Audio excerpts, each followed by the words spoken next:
Another thing I just want to point out.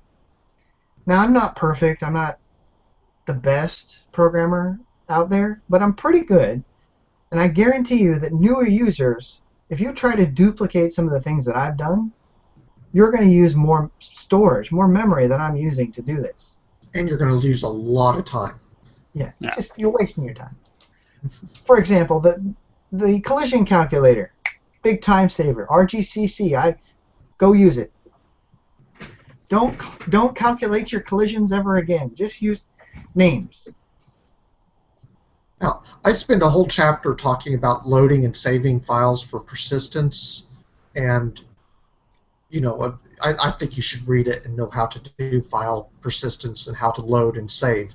But then once you've done that and you understand what's happening, then use SSK's table load and table save. It's just so much easier. Yeah, it's always a good idea to understand why something is, but then after like you said, after you've done it, you're kind of like, okay, well, why am I doing this long form? So not a lot of value there. Well, good. I think this is great. So what we've got then is we extended libraries so that we could add additional functionality, and then we looked at putting using SSK to loading and saving JSON data, which in turn gives us the ability to persist that data across sessions. So when we open or close our app, and then so we finished up with a conversation about persistence. So next time, do you want to cover buttons, or do you want to kind of extend that conversation to buttons? Or I'm sorry, I should have run it so people at least know what we're talking about. Well, we can do it next time. I mean, I'm not saying we do it now. I'm just saying, like, that would be the next logical step. Is like, how do I tie these two conversations together? Oh, I think that's the next logical step. Yeah. So I'll show the code next time, but for people who want to jump into it, there is an example that it uses the Composer scene manager. It uses persist, and basically what it does is it has two screens where it's got some toggle buttons, and you click that, and then you reload the app, and which you can't really see that I did that, but the value is set. I mean, it sets the button to the right state, and it does the right thing. I don't know how else to describe it.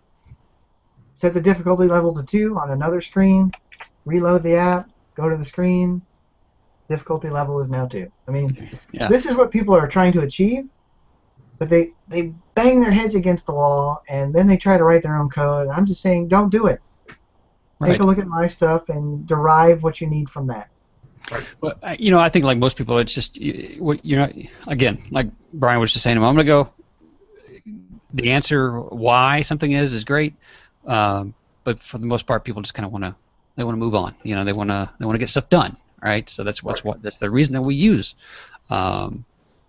software development kits and libraries and all this other stuff. We just want to, that's great. Let's just move on. We want to get stuff done. We want to get something out the door. So. So this is awesome. So let's talk about that. Let's show the code next time. Absolutely. And then I'm going to put this question to the panel. Ed and I were talking about this earlier. What do you guys want to talk about next time? Because there is we'll put a link in the show notes. There is a forum thread that has a bunch of topic suggestions. One of those, of course, a popular one is business app development. Creating business apps. And Ed and I were talking about Rob Miracle's example that's out on GitHub that was updated last year that has a bunch of different examples of maps and tabs and widgets and all this other stuff. But is there anything in particular that comes to mind that you guys would be interested in talking about next week? I'm putting y'all on the spot. Yeah, you're definitely on the spot. So come up with something right now. Yeah. And if you don't have something right this instant, that's okay. You can go look at the thread in the forum and just let us know what you want to talk about, and then we'll announce it, at the end of the week like we always do. But this is an opportunity to kind of tailor the conversation to maybe something that interests us at the moment, and maybe just to draw something off this list that other people had told us they want to talk about.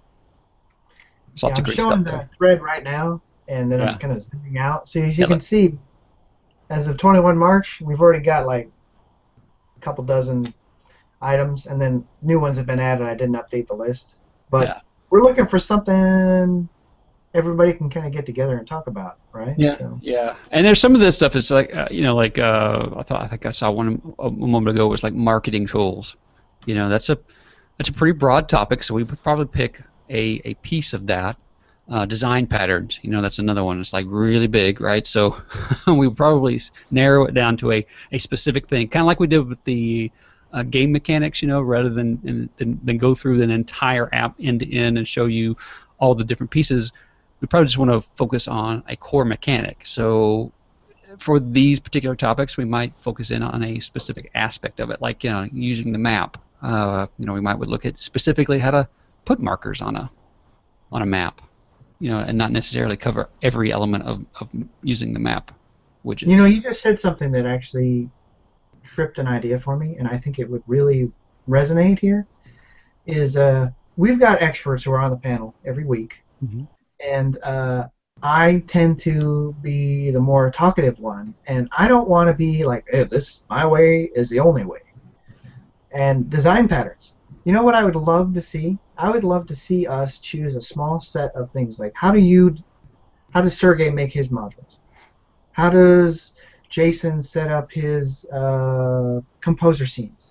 Choose some common ones like composer scenes, modules, some other things. And then each of us comes and say, well, this is the way I do mine, and this is why I do it. Because I think that would be valuable to new users in the sense that they could see some variations and really get the sense of you need to organize your code, and you can choose one of these, but you need to be organized. And I'd also get to learn some of the secret sauce from other people, because I know for a fact, like Sergey, about a month ago, I was given a composer example, and he says, no, I don't do it that way. And I'm like, oh yeah? And he says, well, I do it this way. And I think, oh yeah, shoot, that's a good. Why didn't I do it that way? Yeah, and that's exactly it. I mean, that's really the entire purpose of Corona Geek is for everyone to. It's like show and tell. It's like we're all kind of like say, this is the way I do this, and then we're supposed to learn from each other. So absolutely, yeah. So if you guys are interested in doing something like that, let us know. Design patterns. Topics would be a real nice thing, and we might want to put something together eventually that can be published for people to reference then. Yeah, we could definitely put this in a permanent place. Well, I'll tell you what we'll do. We'll put a link in the show notes. I think Ed has already. I don't know I don't know if Hangouts. I'll go ahead and put it in the chat right now, just in case whoever's on the for everyone on the panel, not for whoever, for everyone on the panel. You can kind of look at that list there, and let us know what topics you want to talk about. So we'll figure that out, and we'll announce it at the end of the week. How's that? I'm still reading Sergey's comment, and he's killing me, Sergey. I know it. There's a whole conversation going on the other side there. I love it. And of course, WWDC just dropped, and everybody's trying to figure out what all this stuff means and what was worth noteworthy and what wasn't. And so it's fun.